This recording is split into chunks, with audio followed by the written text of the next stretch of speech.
91 FM vous propose un tour d'horizon de l'actualité culturelle en Essonne. Bienvenue dans 91% Culture sur 91 FM.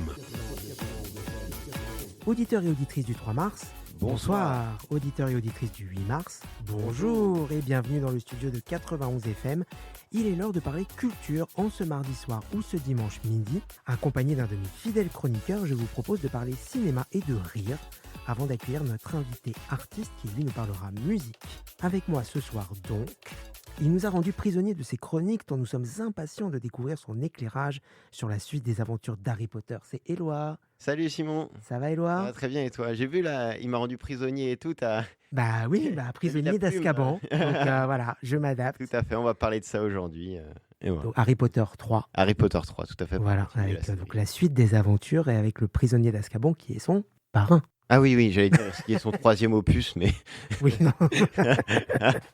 Enfin bon, tu nous expliqueras tout ça tout à l'heure. Et notre invité qui nous rejoindra en fin d'émission est un pianiste, professeur à Rueil-Malmaison dans les Hauts-de-Seine, mais qui organise également des concerts découvertes à Hyères, dans l'Essonne. Nous serons donc très heureux de recevoir tout à l'heure Christophe Ménard. Et Michel nous rejoindra également pour participer à l'interview. Mais on commence comme d'habitude par du cinéma au cinéma François Truffaut de Chili Mazarin. Et je vous propose une séance d'un film patrimoine. Voilà, j'aime bien vous parler des films patrimoine parce que moi j'aime beaucoup les vieux films et c'est l'occasion surtout d'apprendre plein d'anecdotes sur des films qu'on pense connaître. Et puis au final, on se dit je savais pas que ça s'était né comme ça ou qu'il y avait eu plein de péripéties. Là, on organise une projection unique d'un film culte pour tous les fans de cinéma de genre, de cinéma d'horreur. C'est La Nuit des Morts Vivants. Donc un film interdit aux moins de 12 ans actuellement, mais sachez que quand il est sorti au cinéma, il était interdit aux moins de 18 ans. C'était une autre époque, puisque nous étions en 1968. On vous propose de venir le voir demain, mercredi 4 mars à 14h. Alors pourquoi un mercredi à 14h? Parce que c'est dans le cadre d'un stage de réalisation. Depuis hier, depuis lundi, au cinéma François Truffaut, on accueille des jeunes gens pendant les vacances pour leur apprendre ce que c'est le cinéma, comment on construit un film. Donc, ils ont travaillé sur un scénario, ils vont tourner des scènes, ils vont construire un film. Et le thème, c'est sur la peur. Et donc, du coup, et comme ce sont des enfants de minimum 12 ans, on leur propose de voir La Nuit des Morts Vivants. C'est l'occasion comme ça de s'inspirer peut-être et de voir ce qui s'est déjà fait dans ce thème-là. Donc, La Nuit des Morts Vivants, c'est un film de George A. Romero, grand cinéaste de films de genre, notamment Les Morts Vivants, les zombies, enfin c'est vraiment son truc. Un film avec Duane Jones et Judith O'Dea. Alors l'histoire de La Nuit des Morts Vivants. Donc, comme chaque année, Barbara et Johnny sont des frères et sœurs. Ils viennent fleurir la tombe de leur père. Donc ils vont dans le cimetière. Ils y sont encore quand la nuit commence à tomber. Et à ce moment-là, une personne les agresse. Alors je ne vais pas vous en dire plus, parce que justement le but c'est de pas trop en savoir. Et donc voilà, c'est l'un des premiers films, si ce n'est le premier film, sur vraiment les zombies, les morts vivants. Donc pour revenir sur la genèse de ce film, tout est parti de la fin des études donc de George Romero. En 1961, il termine du coup ses études et il décide de fonder avec une dizaine d'amis une société de production pour créer des films, mais à l'époque des films pour la télé, beaucoup de pubs, beaucoup de courts-métrages. Et l'idée quand même, c'est de se former un peu en faisant des petits films, et ensuite de faire un vrai film, un vrai long-métrage. Mais pour ça, il faut du matériel, il faut de l'argent, il faut des compétences. Donc du coup, ils mettent le temps comme ça, de préparer leur projet. Chacun des membres du groupe met $600 pour la cause du film. Et décide de partir à la recherche de partenaires potentiels, des amis à eux, de dire tiens, je vais faire un film avec des copains. Un peu le Ulule de l'époque. Voilà. Je vais faire un film avec des copains, tu voudrais pas mettre un peu d'argent, voilà, ce genre de choses. Ils arrivent à récolter $114 000, donc ce sera le budget du film. Et ils se disent, bon, on fait un film, on fait quoi comme genre de film? Alors c'est vrai que Romero, il aimait bien l'horreur, mais surtout, s'ils ont choisi de faire un film d'horreur, c'est parce que c'était à la mode à l'époque. Parce qu'en fait, comme la télévision prenait de plus en plus de place dans la vie des gens, les gens ne se déplaçaient au cinéma que pour voir des films qui passaient pas à la télé. C'est-à-dire des films d'horreur, des films érotiques aussi, des films un peu spéciaux, un peu expérimentaux. Et donc ils se sont dit, si on fait un film d'horreur, les gens iront le voir. Si on fait un drame classique ou une comédie, les gens viendront pas le voir, ils resteront devant leur télé. Donc ils décident de choisir ce thème-là pour ça. Ensuite, pourquoi des morts vivants? Ils auraient pu, enfin, ça aurait pu être des vampires, ça aurait pu être Garou, machin. des loups-garous, enfin voilà, plein de choses. Et en fait, c'était tout simplement pour des raisons de budget. C'est plus facile, enfin, ça demande moins d'effets spéciaux et moins de maquillage de créer un mort-vivant que de créer un loup-garou. Mais voilà, c'est vraiment pour des raisons de budget qu'ils se sont dit, les morts-vivants, c'est plus simple. Et c'est pour ça aussi qu'ils ont décidé de tourner en noir et blanc. Parce que ça faisait plus peur que la couleur. La couleur, il aurait fallu mettre plus de moyens dans la technique pour faire peur aux gens. Tandis que le noir et blanc, c'est un côté sombre, c'est un côté comme ça. Ancien. Voilà. Et en plus, comme ça se passe la nuit, bon, bah, du coup, c'est encore plus flippant. Donc voilà, donc ils ont réussi à faire leur film comme ça en disant on veut absolument faire un film, il faut qu'il nous rapporte un peu de sous, il faut qu'on se fasse un nom aussi, on aimerait faire carrière dans le cinéma. Et donc voilà, ils sortent le film donc, en 1968 et c'est un très très gros succès. Je vous rappelle qu'il a coûté 114 000 $ à produire. Il rapporte entre 4 à 5 millions de dollars au moment de sa sortie. Et Romero estime qu'il lui a rapporté entre 100 et 120 millions depuis sa sortie. Donc c'était vraiment une très très bonne opération. Au casting de ce film, donc on l'a dit, Dwayne Jones. Dwayne Jones est un acteur afro-américain. Et en fait, il faut savoir que c'est pas anodin. À l'époque, nous sommes en 1968. La ségrégation raciale aux États-Unis a été abolie il y a seulement 4 ans. Et on commence tout juste à voir des Afro-Américains au cinéma. Ou en tout cas, des Afro-Américains dans des rôles normaux, pas des rôles d'esclaves. Parce que, bon, évidemment, il y a Autour n'emporte le vent, mais bon, ils jouent des esclaves. Donc, pas des rôles dégradants aussi. Voilà, exactement. Donc, c'est la première fois qu'on voit un vrai personnage principal d'un film qui est afro-américain et dont la couleur n'est pas un sujet, en fait. L'année d'avant, il y avait déjà eu Devine qui vient dîner et Dans la chaleur de la nuit avec Sidney Poitier, qui est un grand acteur afro-américain également, qui est d'ailleurs le premier acteur afro-américain à avoir reçu un Oscar pour le film Devine qui vient dîner. Et le réalisateur George Romero a toujours dit qu'il ne l'avait pas choisi pour des raisons politiques, parce qu'il fallait absolument des Afro-Américains à l'écran, mais tout simplement pour son talent. Il était doué. Voilà, il a passé des castings, il les a réussis, donc il l'a choisi pour ça. Mais si on regarde bien le film, on se rend compte qu'il y a du racisme quand même. Le héros est contesté dans le film. On ne dit jamais que c'est à cause de sa couleur de peau, mais c'est induit.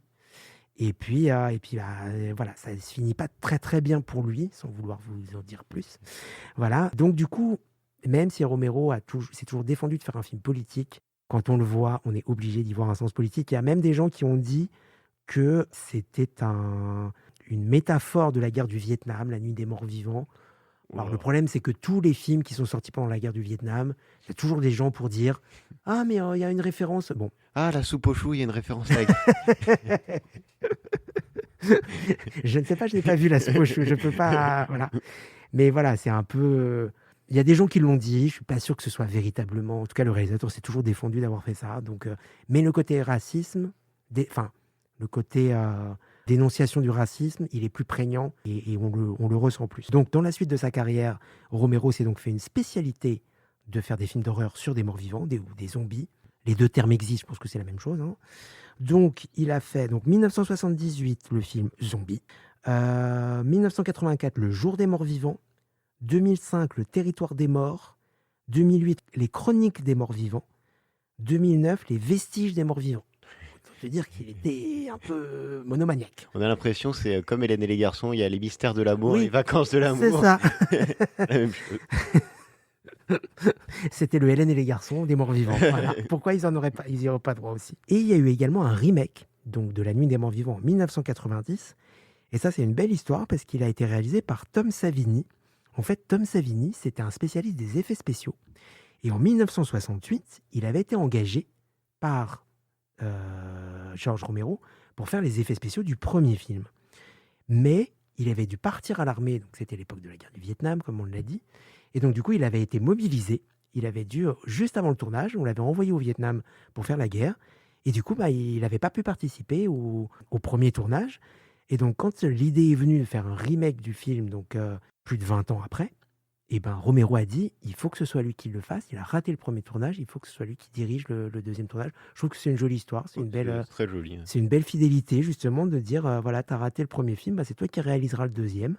Je te laisse la main. Donc voilà, toutes les petites histoires qu'on pouvait vous raconter autour de La Nuit des Morts Vivants, qu'on vous propose de venir voir du coup demain, mercredi 4 mars, à partir de 14h, donc avec les participants au stage de réalisation, donc qui seront dans la salle avec vous et qui découvriront ce film en même temps que vous. C'est au cinéma François Truffaut de Chilly-Mazarin, bien évidemment. On va faire une première pause musicale dans cette émission avec, alors, Éloi, si je te dis Mort-vivant, zombie. Thriller.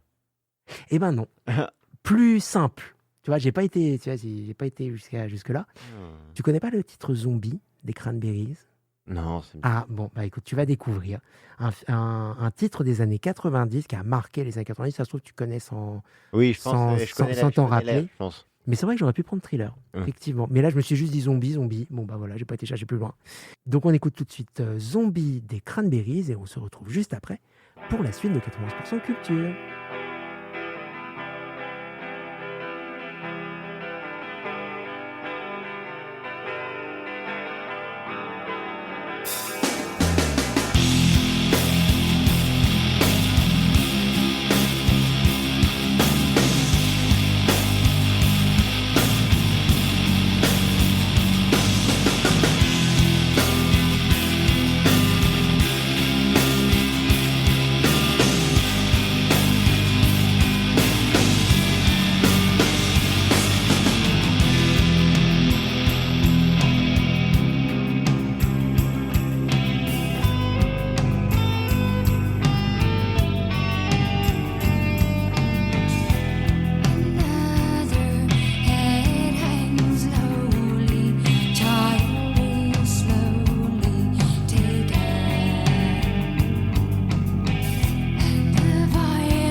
De retour dans le studio de 91 FM pour la suite de 91% culture après ce tube des années 90. Donc du coup, tu connaissais Et en fait, je connaissais pas le nom, mais je connaissais bien la chanson, oui. la chanson, la mélodie, ouais, elle Bien est ultra connue. Ouais.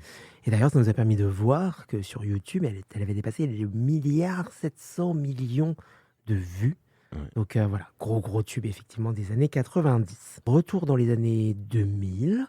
Oui, Puisque le Harry Potter, c'est les années 2000, avec donc la suite des aventures d'Harry Potter, vue par Éloi. tout à fait. Donc chapitre 3, Harry Potter et le prisonnier d'Azkaban, on t'écoute. Bonjour à tous, donc merci Simon.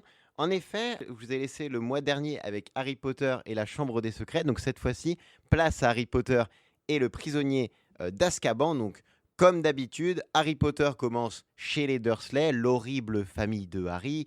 Et on découvre un nouveau membre, la tante Marge. Il rigole déjà. Bah oui, parce que Sec. en fait, le problème c'est que moi j'ai les scènes en tête, mais je sais jamais si c'est dans le 1, le 2, le 3, le 4, machin. Et là, ça y est, j'ai la scène qui me revient. Ah, bon, on va se faire un plaisir de la raconter. Encore plus odieuse que tous les Dursley réunis, elle traite Harry de débile mental, elle dit qu'il a aucun avenir. Et là où Harry pourrait se dire, elle est gonflée celle-là, lui il va plus loin, carrément il lui jette un sort pour la faire gonfler. Elle gonfle, jusqu'à devenir énorme et même flotter dans les airs. Je sais pas comment Harry s'est justifié après. Il a dû dire non, je pense qu'elle a dû manger un truc pas frais, ça doit être un œdème de Quick. Ouais, un œdème de Quick qui fait flotter. Bon, alors évidemment, ça convainc personne, ses excuses. Il se fait donc dégager de chez lui et il se dit mince, comment est-ce que je vais retourner à Poudlard? C'est une bonne question. Moi, à sa place, je me serais accroché à la tante Marge. Je serais venu en une sorte de montgolfière, ça aurait été plus efficace. Mais bon, lui, il trouve la solution parce qu'il y a un bus qui s'appelle le Magicobus. Et le Magicobus, pour ceux qui ne voient pas ce que c'est un bus qui peut aller aussi vite qu'il veut et qui parfois, il peut se comprimer sur lui-même, il peut resserrer tous les passagers. C'est une sorte de mélange entre un Uber et le RERB, entre CTU et Châtelet. Et c'est un bus à l'anglais, c'est un C'est bus un bus à à l'étage. l'anglaise. Ouais, ouais. Quand il se compresse, il est vraiment très fin. Et ceux qui sont dedans aussi, du coup. Ah oui, tout à fait. Bah, on a vraiment cette impression Châtelet-Léal. C'est magnifique. Donc Harry arrive donc à la gare de Londres, à la gare de King's Cross pour prendre le Poudlard Express. Mais avant de l'embarquer, il se rend compte qu'il est poursuivi par un dangereux criminel qui s'est échappé de prison, Sirius Black. Et qu'est-ce qu'il a bien pu faire, ce Sirius Black ? Sirius Black, il a demandé à Voldemort de tuer les parents de Harry, puis il a tué 12 moldus, puis il a fait disparaître un sorcier en faisant disparaître tout son corps, sauf son petit doigt. Ah, ça, c'est du meurtre organisé. Le tueur du Zodiaque à côté, il fait pas le malin. Et en conséquence de cette menace, Harry se dit « Je vais prendre des précautions ». Par exemple, il décide de s'asseoir dans le Poudlard Express, un endroit très sécurisé. Il s'assoit seul à côté d'un mec de 40 ans qui refuse de montrer son visage. Un conseil, ne faites pas ça dans le RERB à 22h entre CTU et Châtelet. Assez local, le RERB, 91% culture. Ah bah ça, oui. Oui, pas son oui, à Massy Palaiso, bien sûr. Tout à fait. Mais le grand danger du Poudlard Express, c'est pas ce type complètement chelou, c'est les détraqueurs. Les détraqueurs, ce sont de grands fantômes noirs qui sont censés capturer Sirius Black pour protéger les élèves. Mais c'est comme un peu avec la police, ils sont censés te protéger, mais évidemment, il y a des petites bavures de temps en temps. Ils ont la mauvaise habitude de s'attaquer aux sorciers en leur absorbant toute leur énergie vitale et en les transformant en coquilles vides. Donc c'est très inquiétant, ça attaque les criminels bien sûr, mais aussi les élèves de Poudlard, les sorciers et même les moldus. Ah oui, moi je pense que Nadine Morano, elle a dû se faire attaquer par un détraqueur, je pense. Et donc, évidemment, comme ils sont là, Harry Potter se fait attaquer par un détraqueur. Mais heureusement, le fou du Poudlard Express intervient, il se réveille et élimine le détraqueur aussitôt. Et il se présente à Harry. Il s'agit de Rémus Lupin, le nouveau professeur de défense contre les forces du mal. Encore un nouveau. À chaque épisode d'Harry Potter, il y a un nouveau prof des forces du mal. C'est quand même fou. C'est quand même fou. Et la grande question que Simon doit se poser, c'est Est-ce que Est-ce que c'est un gentil ou un est-ce que méchant? c'est un gentil? Est-ce que Harry va enfin avoir une bonne relation avec son professeur de défense contre les forces du mal, hein? Bah, oui, bah non, en fait. Ah, on sait pas, hein. Parce que je rappelle, 1er épisode, il tue son professeur, 2e épisode, il le rend amnésique, hein, Oui, c'est vrai. Mais c'est un héros. C'est un héros quand même, hein, t'inquiète pas, c'était un méchant, donc ça va. Et cette fois, oui, ça se passe bien parce que le prof, il est plutôt sympa. Par exemple, il apprend aux élèves à se battre contre un épouvantard. Alors un épouvantard, c'est un monstre qui prend la tête de quelque chose qui nous fait vraiment peur. Donc par exemple, quand c'est Ron qui le voit, il devient une araignée. Quand c'est un autre, il devient un serpent. Quand c'est moi, moi je vois toute la douleur et la souffrance d'un artiste qui a cru réussir dans l'humour, mais qui s'est restreint désormais à l'indifférence la plus totale d'un public qu'il n'a jamais réussi à convaincre. Oh, qu'est-ce que c'est bien dit! Ça va bien se passer, ça va bien se passer. Et la question qu'on pourrait quand même tous se poser, c'est qu'est-ce que J.K. Rowling, l'autrice de Harry Potter, pourrait voir devant un épouvantard? Ah, ça serait intéressant hein, quand même. Oh là, oui, je sens venir le truc. Bon, comme J.K. Rowling est transphobe, je pense qu'elle doit voir la mère des Kardashians hein, ou Conchita Wurst. Mais revenons à Sirius Black. Comme Harry, c'est le seul mec qui défend les forces du mal à Poudlard, Dumbledore, il a pas trop envie qu'il se fasse tuer par Sirius Black. Donc, Dumbledore, il peut quand même compter sur certains dispositifs de sécurité à Poudlard, notamment les tableaux magiques qui assurent la protection des dortoirs des élèves. Donc, c'est une sécurité vraiment inviolable, parfaite, qui se fait ouvrir en 30 secondes par Sirius Black. Ah, je pense que celui qui a fait la sécurité inviolable de Poudlard, c'est le même qui a fait la sécurité inviolable du Louvre. Hein. Ah bah voilà, Et voilà, c'est le on même. l'attendait. Ah, je pense que quand Sirius Black il est arrivé devant la grosse dame et qu'elle lui a dit mot de passe, il a dit Louvre. Oui, Hidalgo. Hidalgo. Donc Harry il commence vraiment à craindre pour sa vie, mais au lieu de partir à la recherche de Sirius, il préfère d'abord aider Ron à trouver son rat. Oui, parce que Ron a un rat de compagnie. Hein. Je sais pas pourquoi. C'est pas pour ça que j'ai dit Hidalgo, promis. Peut-être que Ron il est dans sa période émo. Donc ils aperçoivent le rat, mais le rat il prend la fuite. Ils le suivent et ils se retrouvent jusqu'à une maison abandonnée où il n'y a plus une seule trace du rat, mais à la place il y a un mec qui a vraiment une tête de rat. Voilà, Peter, petit gros. Et avant de continuer, faut que je vous explique ce que c'est qu'un animagi. Un animagi, c'est un sorcier qui est capable de se transformer en animal. Donc par exemple, ce gars avec une tête de rat, en fait, du coup, c'est Peter Petit Gros qui s'est déguisé pendant tout ce temps en rat de compagnie chez les Weasley. Et du coup, évidemment, tu te transformes généralement en ce en quoi tu ressembles un petit peu. Genre, si tu te transformes en ver solitaire, bah, c'est mauvais signe pour toi. Donc par exemple, Peter Petit Gros qui ressemble vraiment à un rat, hein, comme ça. Voilà, il se Qu'est-ce que transforme. tu fais bien, le rat? Ah, moi je fais tous les animaux. Ah, le mois dernier, on avait eu le singe, On on avait avait eu le le singe, le serpent, serpent, maintenant le rat. Le rat, voilà. On va pas faire le ver solitaire. Non.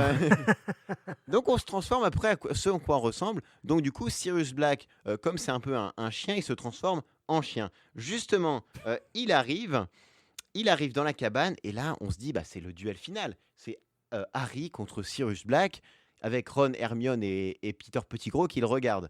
Et en fait, non, parce qu'il y a des révélations. On s'aperçoit que c'est Peter Petit Gros, le vrai criminel. Il a fait en sorte d'accuser Sirius Black. C'est un coup monté. En fait, c'est lui qui a dénoncé les parents de Harry. C'est très compliqué pour du Harry Potter, mais vous inquiétez pas. Donc bon, on peut se dire c'est bon, hein, il suffit de tuer Peter Petit Gros et tout devrait régler le problème. Sauf que finalement, les détraqueurs, ils arrivent et ils emportent Sirius Black. Et pour sauver Sirius, il reste qu'une méthode, remonter le temps. Et c'est ce moment qui nous a tous fait rêver. Moi, personnellement, quand j'ai vu Harry Potter 3, je me suis dit j'ai trop envie de remonter le temps aussi. J'ai trop envie, moi aussi, de revenir quelques minutes avant cette faute éliminatoire au permis de conduire. Cette priorité à droite, j'ai envie de retourner avant ça. Et je pense que tout le monde a ce regret-là et a envie de retourner là. Et on va régler cette blessure parce que moi, j'ai apporté un retourneur de temps. Et comme il me reste plus beaucoup de temps pour ma chronique, je pense qu'on va retourner un petit peu au début. Et attention, abracadabra. Auditeur du 8 mars, bonjour. Auditeur du 10 mars, bonsoir. Excusez-moi, je crois être retourné un petit peu trop en avance. En tout cas, merci d'avoir écouté. C'était un plaisir et on se retrouve le mois prochain pour Harry Potter et la Coupe de Feu. Bravo, Éloi. Merci franchement. beaucoup, merci beaucoup. qu'est-ce que c'était bien trouvé, bien écrit et tout.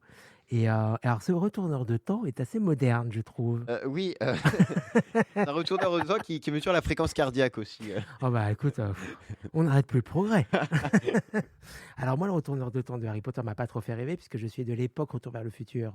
Ah oui, donc Mais c'est moins bien. en même temps, si tu dis que toi, le truc que tu dois effacer, c'est une erreur au permis de conduire, tu n'aurais jamais pu conduire une DeLorean. Ah oui, Donc finalement, tu es plus retourneur de temps version Harry Potter oui, que DeLorean de Et- Retour vers le futur.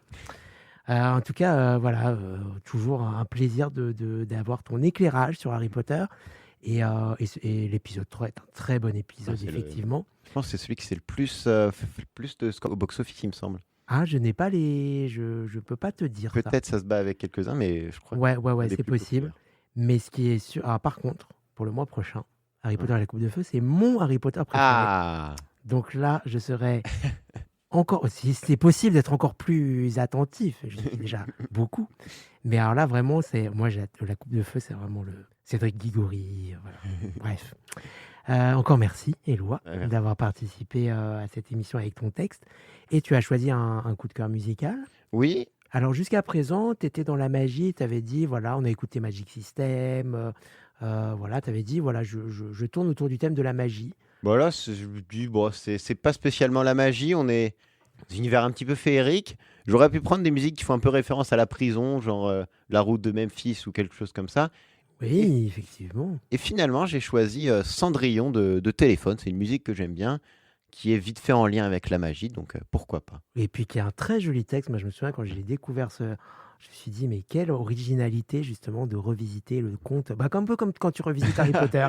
Un peu plus romantique quand même, un Un- peu plus poétique. Romantique, ça Non, se pas termine mal romantique. quand même. Ou alors romantique au sens 19e siècle. Voilà, je sais pas quelle est ta définition du romantisme, mais moi, c'est pas l'ambulance et compagnie. Hein. En tout cas, voilà. Après la relecture de Harry Potter par Éloi, la relecture de Cendrillon par Téléphone. Et on se retrouve tout de suite après pour la suite de 91% Culture.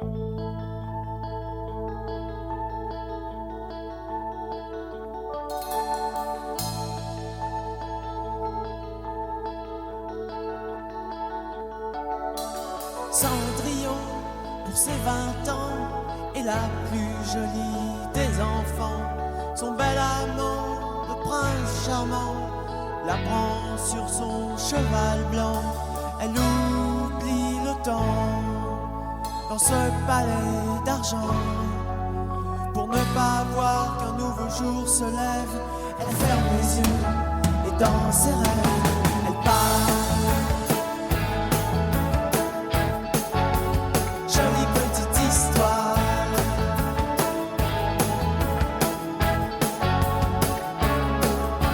Elle part. Jolie petite histoire.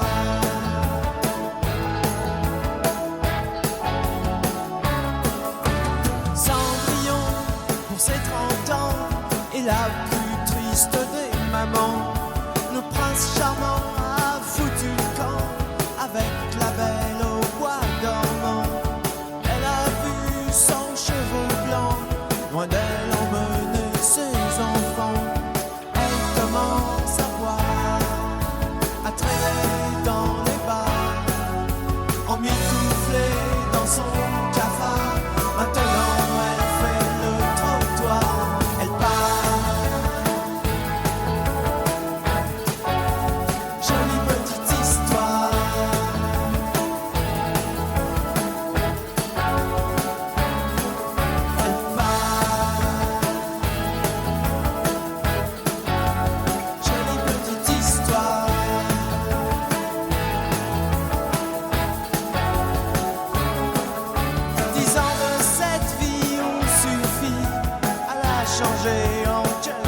Notre Père qui est si vieux, as-tu vraiment fait de ton mieux?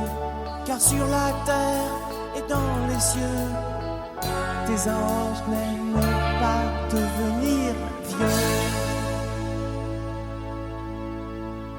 De retour dans le studio de 91 FM pour la suite de 91% Culture. Après encore un tube, voilà, un grand classique de la chanson française des années 80, 1982 pour être précis, et qui a aussi un beau message sur le fait que la jeunesse c'est bien, faut en profiter tout ça, mais que des fois il faut quand même se préserver parce que la vie n'est pas simple, et d'une Cendrillon toute belle à 20 ans, voilà, ça peut devenir quelque chose de plus compliqué quand elle atteint la trentaine. Nouvelle chronique cinéma pour vous parler d'un événement qui aura lieu au cinéma François Truffaut de Chilly-Mazarin le dimanche 8 mars. Donc, soit vous nous écoutez mardi et c'est dans quelques jours, soit vous nous écoutez dimanche à midi et vous pouvez vous rendre dès aujourd'hui à 17h au cinéma François Truffaut pour une avant-première.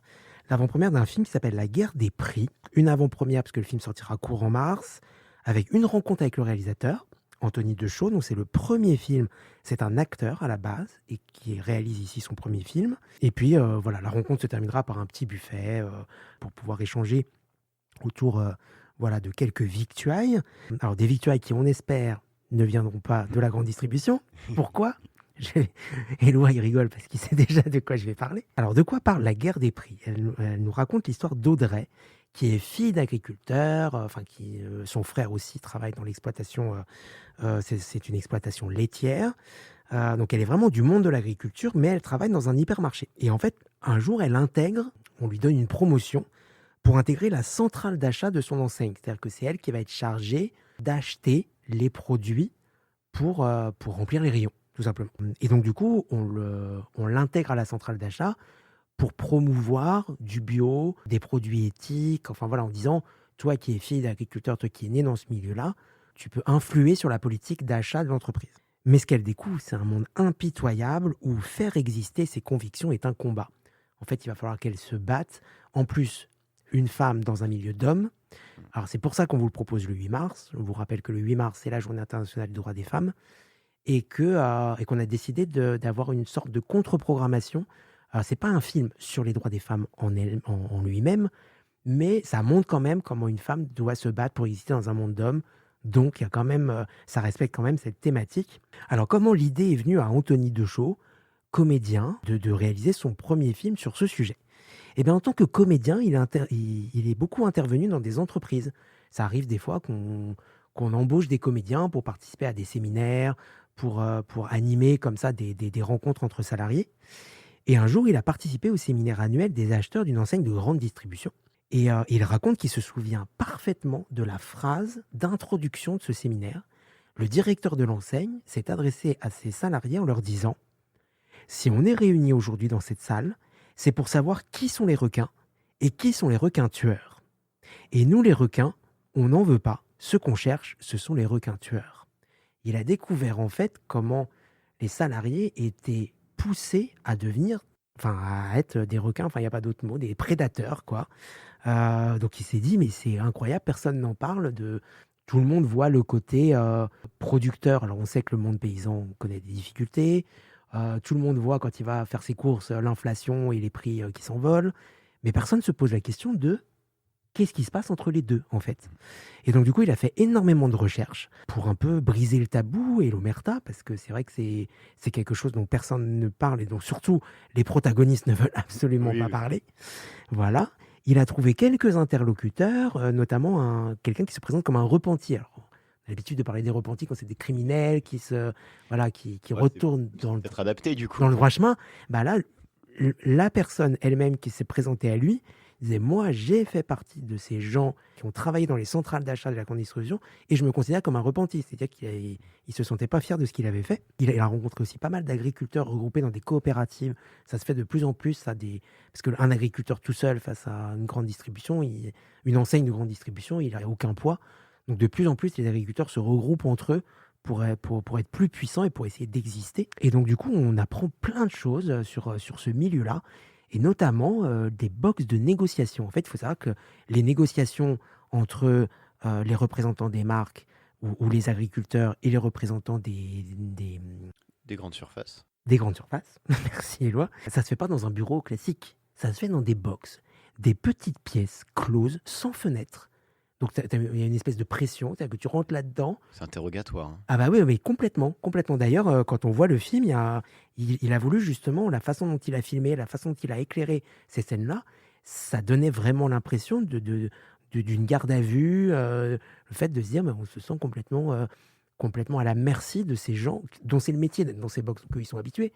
Mais quand on est un pauvre petit producteur qui monte à Paris ou qui va dans la grande ville de province à côté de chez lui et qui se retrouve à vouloir vendre son lait ou ses céréales ou ses machins, qui se retrouve comme ça dans un petit box avec quelqu'un qui le domine. En plus, l'acteur, on va en parler après du casting, l'acteur qui joue l'acheteur, il ne s'assoit jamais. C'est une stratégie, parce que s'il ne s'assoit pas, il te domine toujours. Et donc du coup, il a plus de poids symboliquement sur toi. Enfin voilà, plein de choses comme ça qu'on apprend. Alors, c'est pas un documentaire, c'est une fiction, mais le réalisateur préfère parler de fiction documentée. Parce que vraiment, il a vraiment voulu retranscrire exactement ce qui se passe, parce qu'on se doute bien qu'un documentaire, à part faire uniquement de la caméra cachée, c'est impossible dans ce milieu-là. Parce que forcément, tu peux pas rentrer dans une caméra, dans une petite pièce comme ça, enfin, c'est très compliqué. Donc, il a fait une fiction, mais une fiction documentée avec tout ce qu'il a pu recueillir comme témoignage sur ce milieu-là. Au niveau inspiration, il s'est inspiré d'un film qui s'appelle Petit paysan d'Hubert Charuel avec Swan Arlo, qui date de 2018, si je ne me trompe pas, pour tout ce qui est milieu agricole. Petit paysan, ça racontait l'histoire d'un agriculteur qui se battait pour sauver ses vaches parce qu'il y avait un virus, alors je ne sais pas si c'était la vache folle ou un autre, qui condamnait son troupeau en fait. On disait, non mais il faut toutes les tuer, machin, on ne peut pas prendre de risques. Il y a eu ça récemment, non? La Euh, dermatose noculaire. oui, voilà, c'est ça, exactement, tout à fait. Mais déjà en 2018, il y avait ce problème-là, il y avait eu ce film qui montrait la détresse d'un agriculteur qui perd tout. En plus, quand c'est des vaches laitières, entre guillemets, les paysans aiment leurs animaux, mais bon, quand tu élèves des vaches pour les emmener à l'abattoir, il y a peut-être un autre rapport, on va dire, avec... Tandis que lui, il avait ses vaches, voilà, il prenait le lait, il les traitait bien, et d'un coup, il fallait tuer tout le monde parce qu'il y avait une maladie. Et pour tout ce qui est l'ambiance au niveau des grandes surfaces, il s'est beaucoup inspiré du travail de Stéphane Brisé, un réalisateur qui avait fait notamment La Loi du marché avec Vincent Lindon et qui montrait justement aussi un peu la face noire. Alors pas le côté centrale d'achat, mais le côté management des équipes dans un centre commercial, les caissiers, les vigiles, voilà comment tout ça était mené et avec des méthodes vraiment pas très reluisantes. Le tournage a eu lieu pendant 2 semaines, en janvier 2025. Alors pour la ferme, il a choisi une ferme de Normandie, à Dampierre-en-Bray, c'est en Seine-Maritime. Une ferme laitière de taille moyenne, 70 vaches. Il voulait ni quelque chose de trop énorme, de trop industriel, ni le petit paysan un peu à l'ancienne. Il voulait quelque chose d'assez représentatif finalement des exploitations laitières en France. Et surtout, il a rencontré le couple d'agriculteurs qui possèdent cette ferme, Mathilde et Mathias. Quand il les a rencontrés, il s'est rendu compte qu'ils faisaient leur propre fromage et qu'ils ne travaillaient pas du tout avec la grande distribution. Donc du coup, il s'est dit, c'est parfait, ça colle parfaitement à ce que je veux raconter de mon film, quoi. Donc c'est pour ça qu'il a tourné dans cette ferme-là. Et au niveau du casting, il voulait pas embaucher des gens, je mets les guillemets, ça se voit pas, c'est à la radio, mais qui fassent paysans. Voilà, il voulait des gens qui jouent des paysans, mais qui avaient on va dire une image assez urbaine. Donc on retrouve dans le rôle d'Audrey, donc le personnage principal, Anna Girardot, qui a beaucoup travaillé son personnage. Elle a travaillé sur la posture, elle a travaillé sur les gestes. C'est quelqu'un qui fait quand même des films assez... qui avait jamais joué, je crois, le rôle d'une paysanne. Si ce n'est que si, en y réfléchissant, je crois qu'elle est dans le film Ce qui nous lie, où elle joue une vigneronne. Ouais, exactement, le film de Cédric Clapiche. Et pour jouer son frère, il a embauché Julien Frison, de la Comédie Française. Dont je me souviens qu'il y a un très très bon acteur. Moi, je l'avais vu, je crois que c'était il y a 2 ans, dans Le Théorème de Marguerite, que tu devrais voir, Éloi, parce que ça parle des étudiants. Ah, Voilà, des étudiants en maths. Et je pense que pour un étudiant ingénieur comme toi, ça devrait te parler. Le Théorème de Marguerite. ok. C'est là où on l'avait découvert, Julien Frison. Et dans le rôle de l'acheteur du fameux requin, voilà, pour revenir à cette expression, il a choisi Olivier Gourmet. Alors autant les autres acteurs, il les a choisis au fur et à mesure du projet, autant Olivier Gourmet, il le voulait dès le départ. Et il l'explique parce qu'en fait, c'est un acteur qui a une gueule, une présence, qui peut en imposer, mais en même temps, qui reste humain. Il disait, moi je voulais pas quelqu'un de monolithique, quelqu'un presque à la limite de pas très réaliste, il voulait pas d'un robot, de quelqu'un juste une montagne de muscles dont tu vas dire ramène à tout parce que tu as peur qu'il t'en foute une. Il voulait à la fois ça, enfin quelque chose d'assez impressionnant, mais dont on voit aussi le côté humain de l'autre côté. Il savait qu'Olivier Gourmet aurait cette nuance-là dans son jeu. Et quand il lui a proposé le film, Olivier Gourmet lui a tout de suite dit en tant que fils d'agriculteur, je ne peux pas refuser ce film. C'est pour ça qu'il a accepté de tourner dans ce film et d'avoir le deuxième rôle principal presque. Parce qu'il y a Anna Girardot d'un côté qui joue donc du coup la novice qui découvre ce monde. Et il y a Olivier Gourmet qui va lui montrer un peu comment ça se passe dans ce milieu-là. Donc voilà, un sujet hyper intéressant. Une avant-première, en plus, vous le verrez avant tout le monde. Ce n'est pas négligeable. Un réalisateur qui viendra discuter avec vous sur ce sujet-là et donc sur ce milieu-là. Et puis un petit buffet pour terminer juste après la séance en début de soirée. Franchement, moi, je ne vois pas ce qu'on peut vous offrir de plus. C'est magnifique. Hein. Ah bah voilà. Franchement, si vous ne venez pas, alors là, moi, je ne sais plus quoi faire. Hein. Moi, je rends mon micro. Voilà. Donc, c'est ce dimanche 8 mars à 17h. Donc, comme c'est un dimanche, on ne le fait pas le soir, on le fait à 17h. Comme ça, hop, vous voyez le film, un petit apéro après. Et puis, vous pouvez rentrer tranquillement chez vous. Donc, voilà, ça s'appelle La Guerre des Prix. Et donc, on vous attend pour venir le voir ce dimanche à 17h. Nouvelle pause musicale avant d'accueillir notre invité. Donc, La Guerre des Prix, je me suis dit...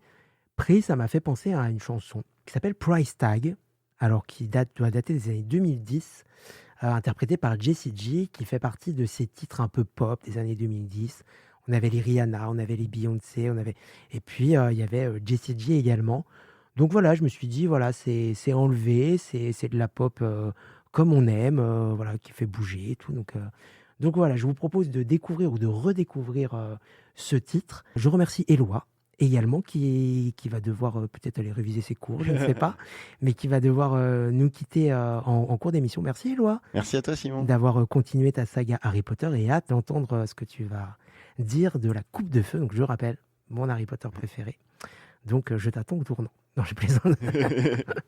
Non, dehors. Le coup près risque de tomber. Donc encore merci Éloi. On écoute tout de suite Price Tag de Jessie J et on se retrouve tout de suite après pour la suite de 91% Culture avec notre invité Michel qui va nous rejoindre également. À tout de suite. Okay, Coconut Man, Moonheads and P. You ready? Seems like everybody's got a price. I wonder how they sleep at night when the sale comes first and the truth comes second. Just stop for a minute and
gon' stumble and fall, never. Waiting to see us in the sign of defeat. So we gon' keep everyone moving their feet. So bring back the beat, and then everyone sings. It's not about the money. Money, money. We don't need your money, money, money. We just wanna make the world dance. Forget about the price tag. Ain't about the cha-ching, cha-ching. Ain't about the ba-bling, ba-bling. Wanna make the world dance. Forget about the price tag. It's not about the money, money, money. We don't need your money, money, money. We just wanna make the world dance. Forget about the price tag. Ain't about the cha-ching, cha-ching. Ain't about the ba-bling, ba-bling. Wanna make the world dance. Forget about the price tag.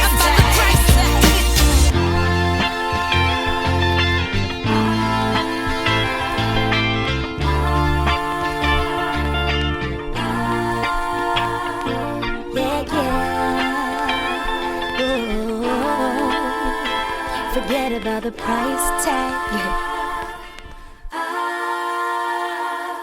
De retour dans le studio de 91 FM pour la suite de 91% Culture. Du coup, après ce tube, voilà, que j'avais envie de vous faire redécouvrir, c'était Price Tag de Jessie J. J'accueille dans le studio Michel. Bonsoir. Bonsoir Michel, merci Je suis de nous ravie vous avoir retrouver. Merci de nous avoir rejoints pour plaisir. l'interview de notre invité qui nous a rejoint également. Bonsoir Christophe Ménard. Bonsoir à tous les deux et puis bonsoir à tous les auditeurs. Merci d'avoir accepté notre invitation pour nous parler d'un événement qui a lieu en Essonne. Voilà, un concert découverte autour de la musique viennoise. D'abord, on va apprendre à vous connaître. Donc, vous êtes actuellement professeur de piano. Mais comment vous avez découvert le piano ? Alors en fait, j'avais la chance d'avoir tout le temps un piano à la maison parce que ma mère faisait du piano. D'accord. Sauf que j'ai 4 frères aînés et aucun de mes frères n'a fait de piano. Ils ont fait un peu de guitare, un peu de flûte. Et donc moi j'ai continué. Bon, malheureusement ma mère est décédée, mais ça c'est anecdotique si on veut pour le piano parce que j'ai continué à travailler le piano gentiment quand j'étais au lycée. Et puis après j'ai décidé vers l'âge de 15 ans que ça me plaisait beaucoup. Et donc je me suis mis vraiment à travailler beaucoup. Je suis arrivé à Paris après mon bac. Donc il y a quand même quelques années. Vous venez de quelle région ? Alors j'étais à Compiègne, dans l'Oise. D'accord, pas très très loin. Pas très très loin, mais la chance que j'ai eue, c'est que quand je suis arrivé à Paris, précisément j'ai habité à Nanterre, où il y avait, malheureusement ça n'existe plus, où il y avait une résidence qui s'appelait le foyer Maurice Ravel, une résidence réservée aux étudiants musiciens. Donc il y avait 100 studios dans ce lieu. Et donc je me suis retrouvé, alors que j'arrivais de province et que je connaissais personne à Paris, je me suis retrouvé avec 99 musiciens autour de moi. On avait chacun son petit studio. Et quel que soit l'instrument de musique, en fait, Voilà, c'était pas c'est ça. forcément Alors il y avait des- plus de pianistes parce que on avait un peu de place pour mettre un piano. Moi j'avais un petit quart de queue. Et donc à partir de ce moment-là, je me suis mis à travailler vraiment beaucoup mon instrument. Et puis ça a bien fonctionné. Je me suis inscrit au conservatoire de Rueil comme élève, donc j'ai eu mon prix à Rueil. Après, j'ai été à l'école normale de musique où j'ai eu aussi des différents diplômes. Bon, quand on étudie comme ça, on passe aussi des concours. J'ai eu quelques concours internationaux. Et puis après, très vite, j'ai commencé à faire des concerts quand j'avais 24, 25 ans. En solo, du coup, c'est ça ? Ou dans un concert, orchestre. Plutôt en solo. Alors après, ça a évolué depuis toute ma carrière, le début de ma carrière, ça a évolué. J'accompagne beaucoup de chanteurs, je fais beaucoup de musique de chambre aussi avec des violonistes, voilà, du trio également, violoncelle, piano. Et puis les chanteurs aussi, ça m'intéresse beaucoup d'accompagner D'accord. des récitals de chant. Et puis Et- aussi, Et oui. les opéras également aussi ou Alors, uniquement- pas trop. Alors, les opéras, en fin de compte, quand vous êtes pianiste, vous faites ce qu'on appelle chef de chant. Donc là, c'est un métier un petit peu à part, c'est-à-dire D'accord. qu'il faut connaître vraiment bien la voix, il faut connaître le répertoire, parce que normalement, chef de chant, on peut donner la réplique quand on fait travailler des chanteurs, il faut pouvoir chanter. et D'accord, donner la d'accord. réplique. Ah oui, d'accord. Ça, c'est ça, je l'ignorais, spécifique. ça. Ouais, ça, d'accord. c'est quand même un Ok. travail spécifique. C'est intéressant aussi. Hein, et Oui, mais on en c'est a pas le- beaucoup- on c'est en a- pas le même C'est pas métier, tout à fait quoi. la même chose. Mm. Voilà. Et puis donc, je suis resté 5 ans dans ce foyer, résidence de Maurice Ravel, qui est maintenant malheureusement complètement abandonné. C'est un lieu où je suis allé D'accord. un petit peu en pèlerinage, parce que ça a été créé en 78, donc moi je suis arrivé en 80. C'était tout à fait moderne, c'était une architecture très moderne avec des cubes, chaque studio était un cube. Très ouais, oui. très Oui, symbolique de c'était cette l'époque, époque, quoi. cette époque, Voilà, Ouais, avec ouais. des passerelles. Donc, Heureusement, j'ai gardé des amis de cette période-là. Une fois par an, on se fait une petite réunion. Et vous faites un C'est petit sympa. concert, faites un concert ensemble. Oui, voilà. Ah oui. On arrive, et puis il y en a certains qui sont devenus des professionnels. Tout le monde n'a pas réussi à percer dans ce métier-là, c'est quand même difficile. Et j'ai eu la chance aussi d'enseigner très tôt. Au départ, une amie de ce foyer Ravel m'avait proposé de la remplacer d'abord dans une école de musique à Neuilly, au temps où M. Sarkozy était maire de Neuilly, d'ailleurs. Et puis après, j'ai enseigné dans un conservatoire municipal. Et puis après, très vite, comme j'avais eu mon prix au conservatoire de Rueil, j'ai passé le diplôme d'État. Et le directeur du conservatoire de Rueil m'a demandé, j'étais assez jeune, j'avais 27 ans, de remplacer une dame qui partait à la retraite. Donc j'ai commencé à enseigner il y a maintenant... Il y a quelques années, voilà. C'est tout, quelques années. Et ça m'intéresse. Donc c'est une partie de mon emploi du temps. Je fais pas énormément d'heures à Rueil, je fais 16 heures par semaine, donc c'est pas... Mais c'est important, enfin, assez tôt finalement, parce qu'il y a des gens qui peuvent se dire, après des dizaines d'années à être sur scène, de se dire, je vais transmettre. Vous, le fait d'enseigner, c'est quelque chose qui est venu assez tôt. Oui, ça me plaisait. C'est surtout le contact avec les jeunes. Quand j'ai commencé, j'étais moi-même jeune, donc Oui. c'était aussi un rapport un peu différent de maintenant. Mais c'est intéressant aussi de les réactions des enfants et puis de transmettre ce qu'on nous a appris aussi et puis de faire découvrir le répertoire aussi pour les jeunes. Ça, c'est passionnant. Mais vous, tout petit, vous l'aviez appris tout seul, d'après ce que j'ai Alors, au compris. début, par ma mère. Oui. Mais vous n'aviez Et puis pas après, fait- à Compiègne, il y avait peut-être une école de musique, mais on faisait en cours particulier. J'ai été D'accord. en Ah ouais, professeur ouais. particulier. Ouais. Et quand j'ai décidé vraiment d'en faire sérieusement, C'est là que vous êtes inscrit au voilà, je me conservatoire. suis inscrit après à Rueil-Malmaison, au conservatoire à rayonnement régional de Rueil, puis à l'école normale aussi. L'école normale de musique de Paris, là, c'est un niveau très élevé. Et puis voilà, on s'est formé comme ça petit à petit. Alors après, l'enseignement aussi, faut bien comprendre que pour vivre, parce qu'il faut quand même parler des questions Oui, matérielles, bien sûr. il faut quand même gagner un petit peu d'argent. Donc pour vivre de son art, pour vivre uniquement des récitals, c'est extrêmement difficile. C'est presque impossible. Enfin, pas impossible parce qu'il faut avoir quand même un très très haut niveau. Bon, l'exemple que je prends maintenant, c'est que malheureusement pendant le Covid, il y a pas mal de pianistes solistes qui se sont retrouvés sans travail. Bien sûr, ouais. Oui, bien sûr. Vraiment, Ah oui, qui oui, ne savaient pas comment faire, et on voyait sur les réseaux sociaux, il y en a qui demandaient de l'aide ou des élèves. Donc l'enseignement aussi, ça permet d'avoir quand même un fixe. Bien sûr. Et tout. Oui. Parce que là, en étant professeur à Rueil au conservatoire, moi je suis employé municipal. Oui. Oui, d'accord. La fonction Bien sûr. publique territoriale. D'accord. Donc là, ça me fait un fixe qui est tout à fait suffisant. Et puis après, les concerts, ça se rajoute.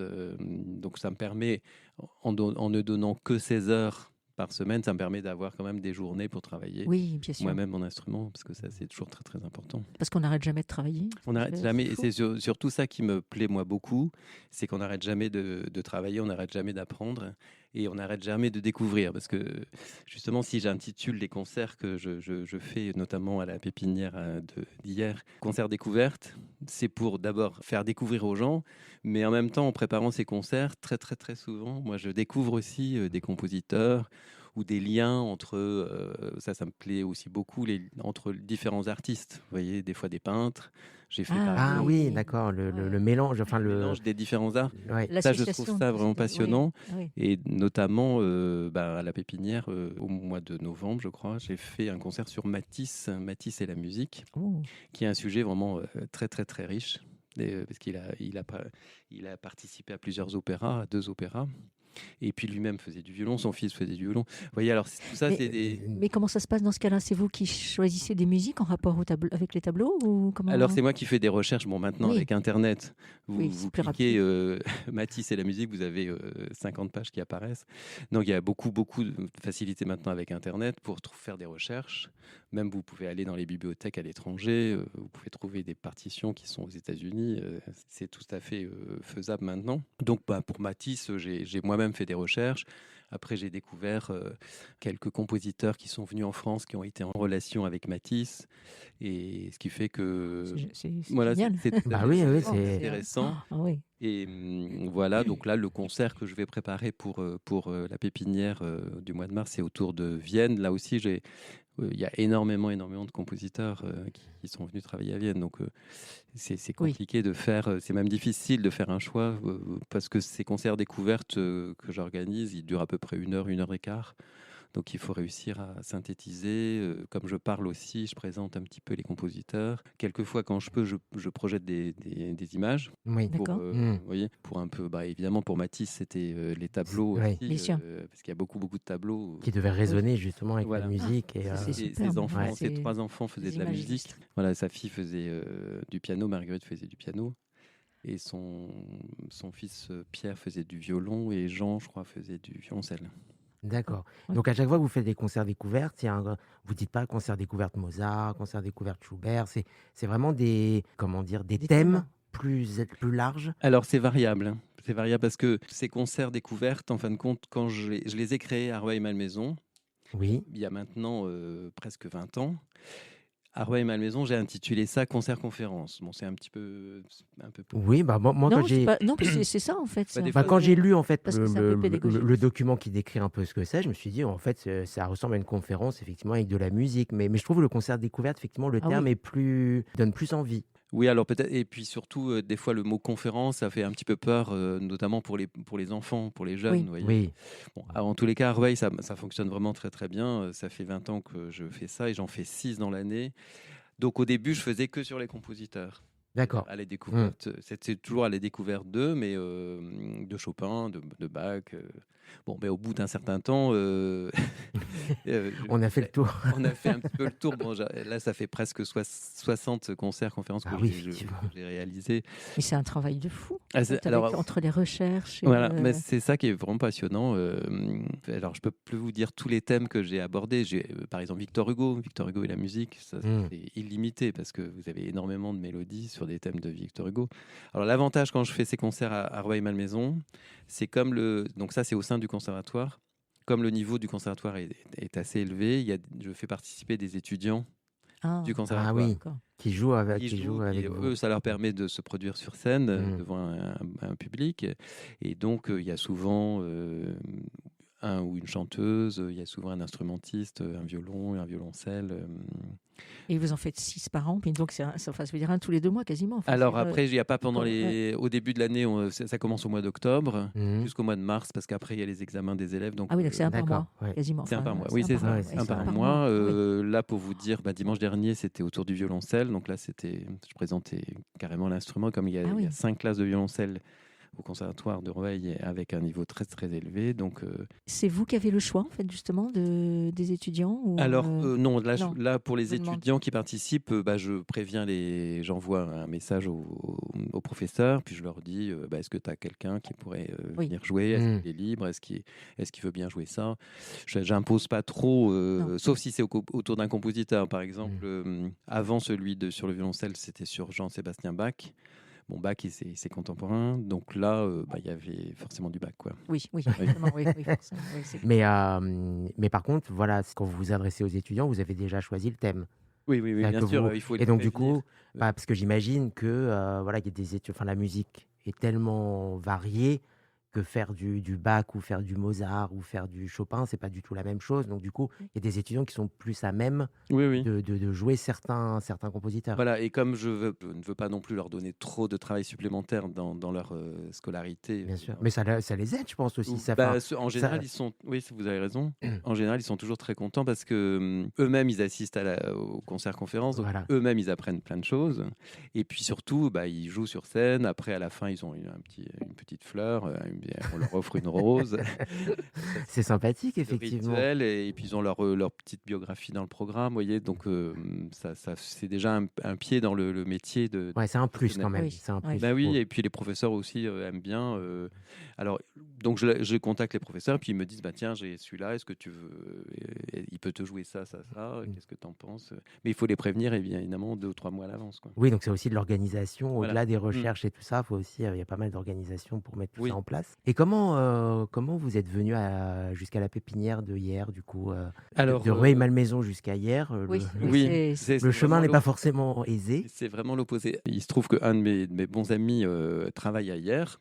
D'accord. Donc déjà, ça, c'est une première chose. Mhm. Et puis après, il m'a fait découvrir d'abord la maison Caillebotte. Qui est un peintre. Alors Caillebotte, oui, qui est Gustave Caillebotte, qui est un peintre qui, alors je sais plus trop s'il est né ou s'il a vécu à Hyères, ça, je me souviens plus de ça. En tout cas, c'est l'artiste local, quoi. Voilà, Mm. il y a un musée vraiment qui a été restauré il n'y a pas très longtemps et qui est superbe.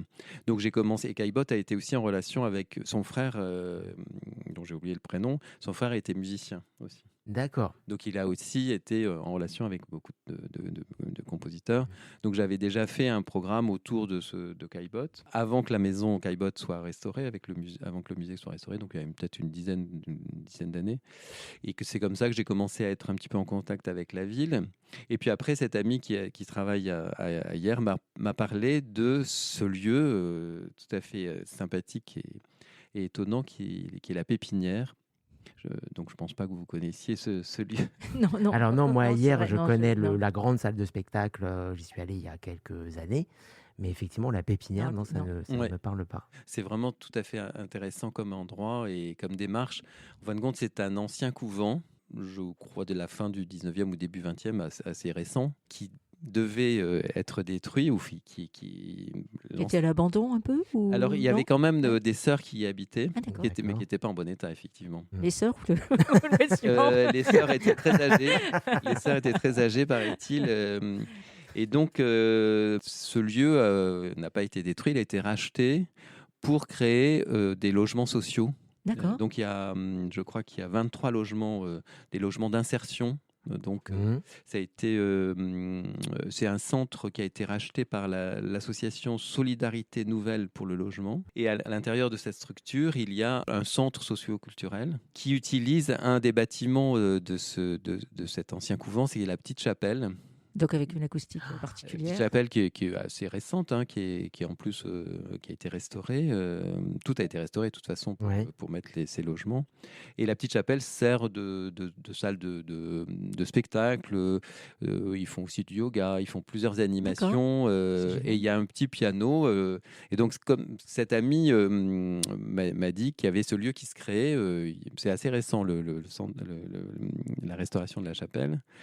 Et donc, ça a été créé, je crois, il y a 4-5 ans, quelque chose comme ça. Donc, moi, j'ai tout de suite proposé, même j'aurais proposé d'acheter un piano s'il avait fallu le faire. Mais en fin de compte, ils avaient un piano sur place. En plus, ah bah alors là. Oui, donc là, Et donc, on c'était- a lancé l'idée, qui était pas gagnée du tout au début, de faire ces concerts le dimanche après-midi.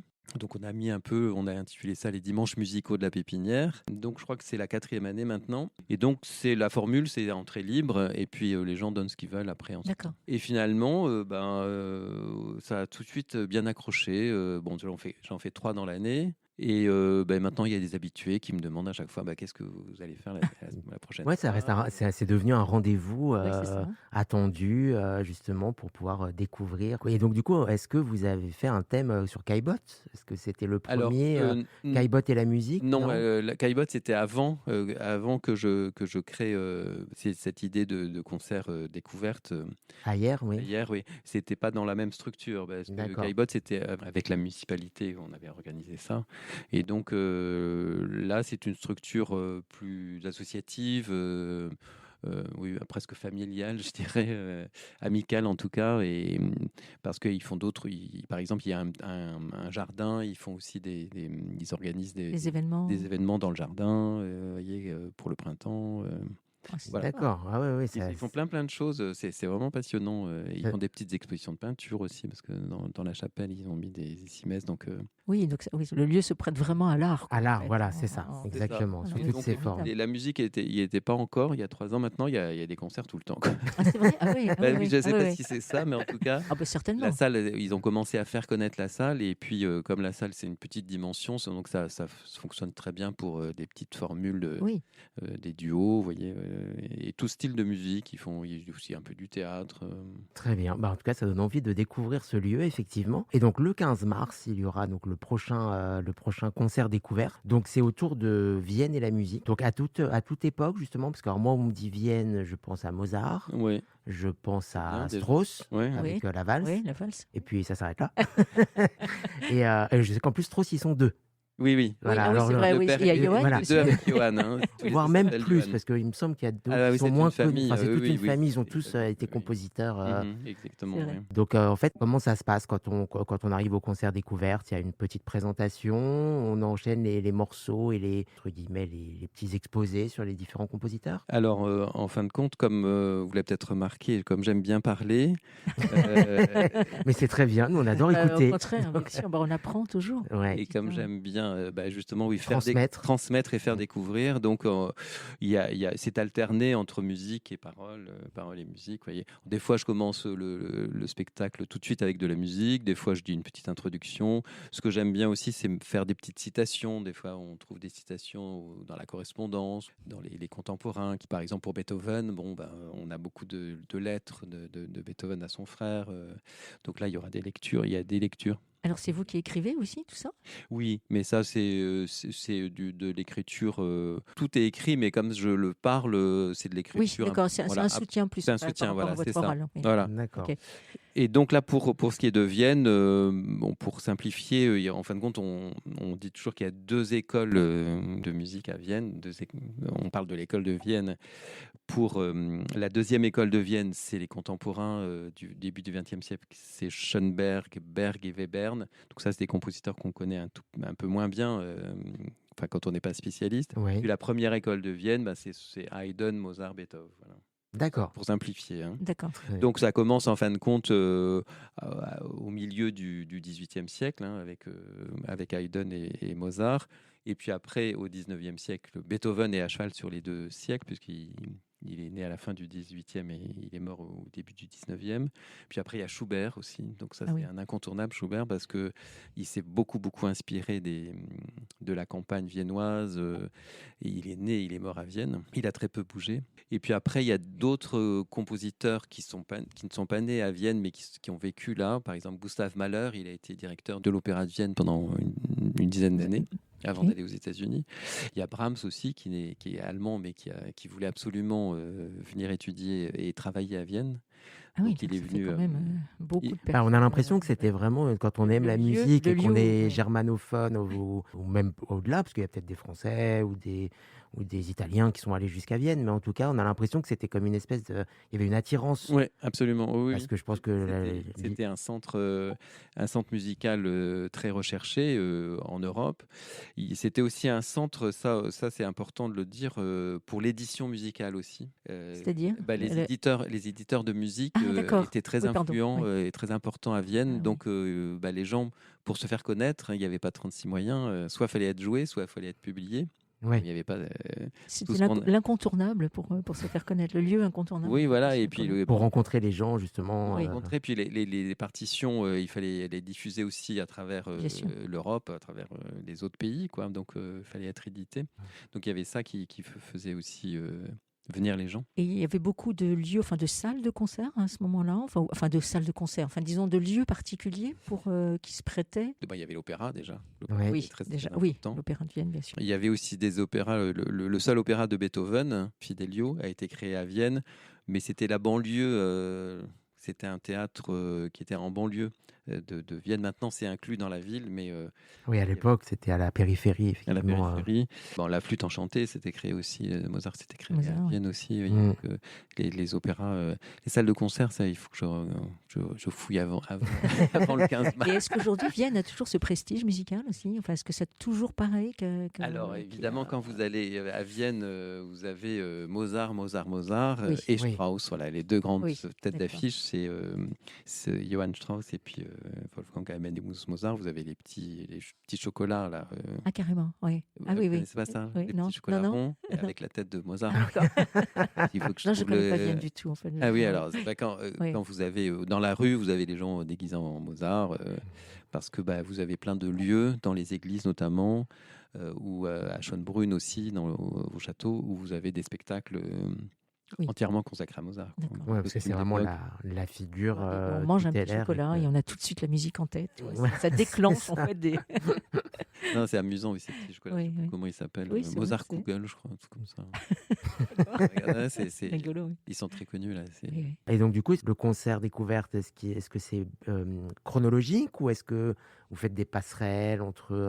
Parce que finalement, entre Mozart et les contemporains que vous disiez Schoenberg, oui. du début du XXe siècle, il y a peut-être des passerelles, des influences qui font qu'on peut passer de l'un à l'autre. Alors, l'influence, c'est la ville, en fin de compte, c'est l'ambiance de la ville. Après, je fais chronologiquement, oui, c'est plus facile aussi pour mémoriser un petit peu, ou voir dans le temps comment ça se passe. Et l'évolution. Oui, L'évolution, vous voyez. c'est ça. C'est ça, donc milieu 18e, après le 19e avec Brahms, Mahler et bien sûr Johann Strauss, et puis le début du 20e avec les trois de l'école de Vienne, la nouvelle école de Vienne, donc Ouais. Schoenberg, Berg et Webern. Alors Schoenberg, quand on va à Vienne, il y a aussi tout un parcours autour de Schoenberg. Il y a aussi un musée ou un centre de documentation sur Schoenberg.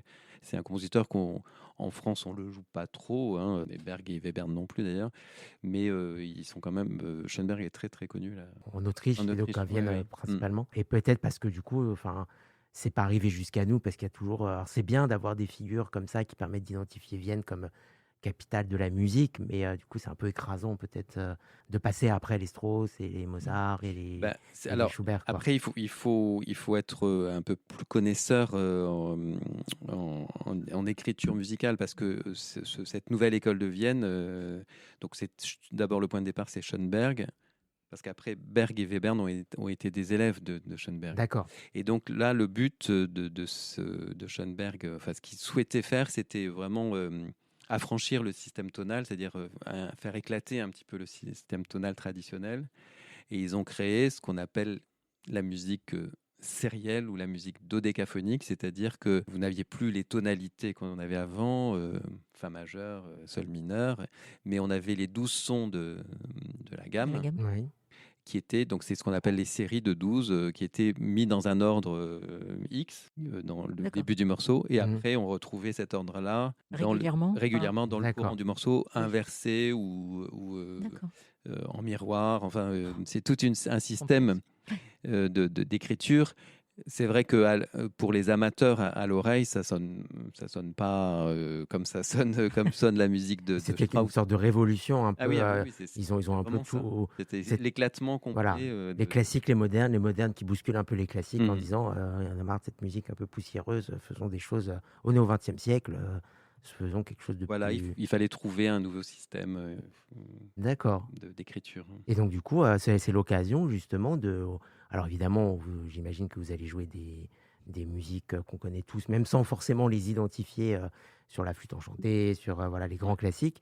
Mais c'est l'occasion peut-être de découvrir ces compositeurs plus contemporains qu'on ne connaît pas. Et du coup, le but, c'est aussi que les gens repartent en disant bah, j'ai découvert Schoenberg, bah, c'était super. Et finalement, c'est peut-être un peu mieux que Mozart, je préfère. Enfin, c'est le but, hein, Je j'imagine. ne pense pas que beaucoup de gens auront cette réaction-là, mais enfin, ils seront contents.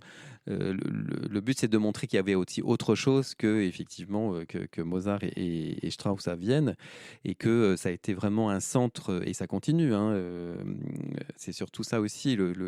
Actuellement, c'est une ville aussi où il y a beaucoup d'étudiants qui vont étudier, qui vont travailler. Ah oui. Parce qu'il y a des enseignants de très, très, très haut niveau. Et rentrer après dans un orchestre ou dans une école de musique là-bas, c'est quand même quelque chose de Très prestigieux. oui, Ouais. prestigieux, avec un niveau, une exigence très haute de technique, de musicalité. Tout ça. Très bien. Eh ben, merci beaucoup d'être venu voilà, nous Avec présenter. plaisir. Ça donne envie d'aller le 15 mars. Le Donc, 15 mars. c'est à 15 16h. C'est à 16h, c'est ça. Voilà. Et alors donc, après, vous avez les renseignements sur Internet. Vous regardez la pépinière de hier.org. voilà, c'est ça, c'est leur site. C'est leur site, oui. Et donc, Avec du les coup, renseignements pour s'inscrire si vous donc, voulez réserver. Voilà, Et très bien. Si jamais on ne peut pas venir le 15 mars, le prochain, vous avez déjà Alors une date après, ou pas ce sera Ah, ce à sera- l'automne. Ah oui, à l'automne. Oui, c'est vrai, Oui. c'est ce que vous disiez, oui, Oui, oui, octobre à ce mars. sera à Voilà. l'automne. Donc C'est c'est le dernier c'est le dernier de la saison. Le dernier saison. de la saison, oui, parce qu'après, comme c'est le dimanche après-midi à 16h, après, comme il commence à faire beau, les gens Oui, il y a vont plus moins d'événements. s'enfermer dans Oui, il y a plus d'événements extérieurs. Voilà, Ouais, d'accord. c'est ça. Ouais. Tout à fait. Et ben, en tout cas, merci beaucoup d'être venu nous en parler c'était au intéressant. micro. Et puis voilà, ça donne envie d'aller se balader à Hyères, de découvrir le lieu aussi, parce Oui, que oui, le lieu donne Oui, vraiment c'est envie. vrai. Ah oui, franchement, c'est Alors, c'est pas loin du RER formidable. aussi, hein. Vous avez le RER de C'est Hyères, accessible. c'est Oui. à Mm. 10 minutes à pied. même pas, D'accord, à peine. très bien. Donc du coup, c'est l'occasion, espérant qu'il fasse beau, du coup, hop, le concert et après une petite balade, après ou avant, dans ce lieu avec justement au bord de l'Yerres aussi, qui est la rivière.